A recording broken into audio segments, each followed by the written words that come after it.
This is a news story, and it's one you need to know about as a news or political consumer. A doctored video going totally viral online. Fox Business attacking Speaker Pelosi with these highly edited clips. Donald Trump and his allies fanning the flames. This starts with Pelosi rattling Donald Trump politically. You may have heard about all of that.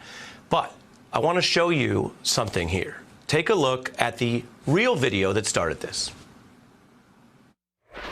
We want to give this president the opportunity to do something historic for our country. The fact is, something happened there. So I pray for him, and I pray for the United States of America. So that's what the speaker said in public. People can take it and agree with it or disagree with it. If you want to disagree with it in a democracy, you'd want to know what she really said.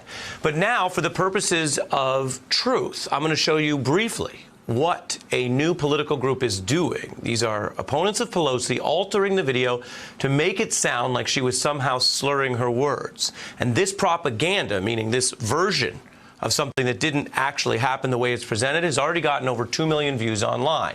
So again, I'm airing this as a, if you want to call it this, a kind of informational inoculation. So you or your friends or anyone you talk to, if they are talking about this, this is what is happening online with propaganda, and this is not the whole story. Take a look.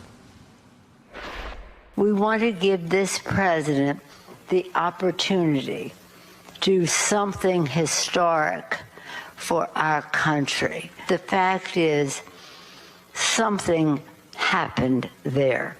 So I pray for him, and I pray for the United States of America.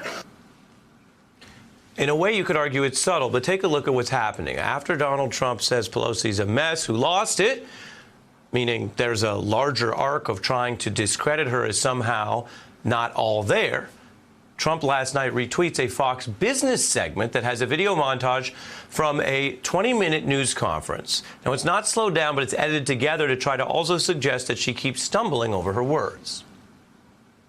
We had a little took a little longer on the floor. Custody of the border. Everyone, he started sending signals. The U.S., Mexico, Canada. If that's not the accurate category, some people call it after NAFTA. Some call it NAFTA 2.0. We're working together to make past that. Not. If we're the three things. We're very busy people.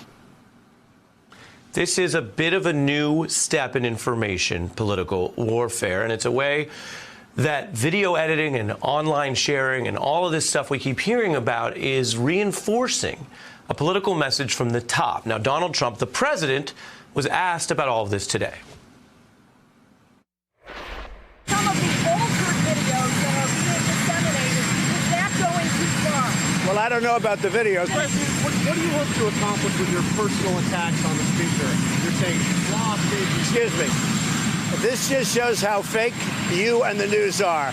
When you say a personal attack, did you hear what she said about me long before I went after her? She said terrible things, so I just responded in kind. Look, you think Nancy's the same as she was? She's not. I'm joined by Leo Wright-Rigueur, professor from Harvard's Kennedy School of Government, and Sam Seder, host of the Majority Report radio show. He's covered the spread of propaganda and right-wing propaganda before. Good evening to both of you. Hi. Hi, good evening. Professor, I want to start with the fairest assessment of what Donald Trump said there in that video, which we did not slow down or alter, which is when he asserts that both he and Speaker Pelosi are exchanging very personal and heated attacks. I think that's true this week. But then when he also says that it's the journalists who are, quote unquote, fake, not him or his allies, when they are the ones pushing these, I would say sometimes subtly, sometimes only lightly edited, but ultimately misleading and fake material, he's trying to once again flip it. What is your analysis, and what is important for viewers to know if we're going to go into a campaign season where we're going to see more and more of this, pardon the term, but crap? Right. I mean, you know, the one thing that Donald Trump has latched onto is the idea that this is fake news. And quite literally, he is spreading fake news. He is spreading propaganda, a conspiracy theorist video that has been, edited and shifted, and has used his platform in a way that has spread this misinformation to millions of people and continues to spread even after the video has been debunked repeatedly. I think important thing for people to recognize here, or a couple of important things, is that the rules of engagement have really changed. There have always been dirty tricks in political campaigns and presidential campaigns, but right now we have the leader of the free world essentially operating by a different set of rules, a different set of beliefs, a different set of values that suggest using misinformation in kind of this viral sense and spreading it to his platform is perfectly legitimate for other people, but not for him. And that any criticism of this is to be critiqued and to be attacked as a means of avoiding accountability. I think the other thing here, too, to keep in mind is just how unprepared social media platforms really are for this kind of misinformation, particularly in the lead up to the 2020 presidential campaign. Yeah, and that's where we're headed. I mean, Sam, the saying, life comes at you fast. Well, the internet comes at you faster. Yeah. Loyal viewers may know, I sat down with Congressman Schiff this week, and while we talked about some of the big headlines, I also asked him about upcoming hearings, which haven't even happened yet, on how foreign governments can use what's called deep fakes, which is even more sophisticated than what we just showed, but involve these completely orchestrated videos, that they might do that to attack the U.S. For your analysis, this, again, was this week before this story broke. Take a look at his answer. Going forward into the next election, there's this new technology called deep fake technology that allows you to produce very easily and very inexpensively highly realistic, almost indistinguishable from real, fake video and fake audio. And the ability to show the electorate that this is false would be almost impossible. It's hard to imagine something more corrosive to a democracy than an environment in which the truth doesn't matter anymore. Sam, if it's scary or it's depressing, what do you say to viewers watching about how to not get fooled? I mean, it's going to be hard, frankly. I mean, I saw some of that audio technology a couple years ago, actually, and it really it is scary. And I think, to a certain extent, you're going to need context, and you're going to need a generation of news deliverers or reporters or outlets that are arbiters of this stuff. I mean, Facebook has refused to take down the Pelosi video. I mean, that makes sense to some extent. I mean, theoretically, it could be just like a comedy video or something like that. But it really is problematic when you have the president who is basically pushing this line, and then he has an entire network that is also pushing this line.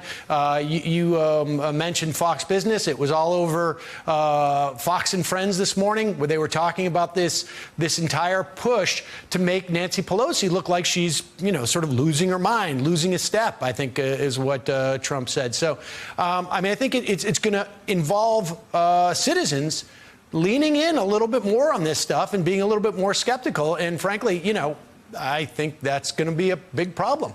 Well, Sam, do you think briefly that it can change eventually the culture of how we get information? I mean, speed is so important, but could we get to a point where people say, oh, yeah, I saw that, I heard about that, I'm going to wait till tomorrow and find out from the fact checkers whether it's even real? Yeah, I think the hardest time for stuff like this for society is when technology has moved so quickly and people's habits and the way that they digest information has yet to catch up with it. I mean, in 30 years, I think people will probably be significantly more sophisticated about this stuff. But right now, we're still, as consumers of news and information, we are still operating in a sort of a pre-fakery, pre-social media world. And I think we're catching up. I mean, the younger generation on some level may have a little bit more skill in deciphering this stuff, but it's a problem. Yeah, Professor, briefly, your students, are they prepped for this? Oh, my students are well prepared, in part because part of what our role is as educators is teaching students critical analysis and thinking skills. Chief amongst them, be skeptical of your sources, know your sources. So if it seems suspicious, if it seems too good to be true, if it seems just a little bit off, look at the original source. Even when it doesn't, even when things seem to line up, look at the original source. Look at who is distributing this and what is the context around that. Yeah. Leo Wright-Rigueur and Sam Seder, thank you so much. Hey, I'm Ari Melber from MSNBC. You can see more of our videos right here, or better yet, subscribe to our YouTube channel below. You could have been anywhere in the world, but you're here with us, and we appreciate that.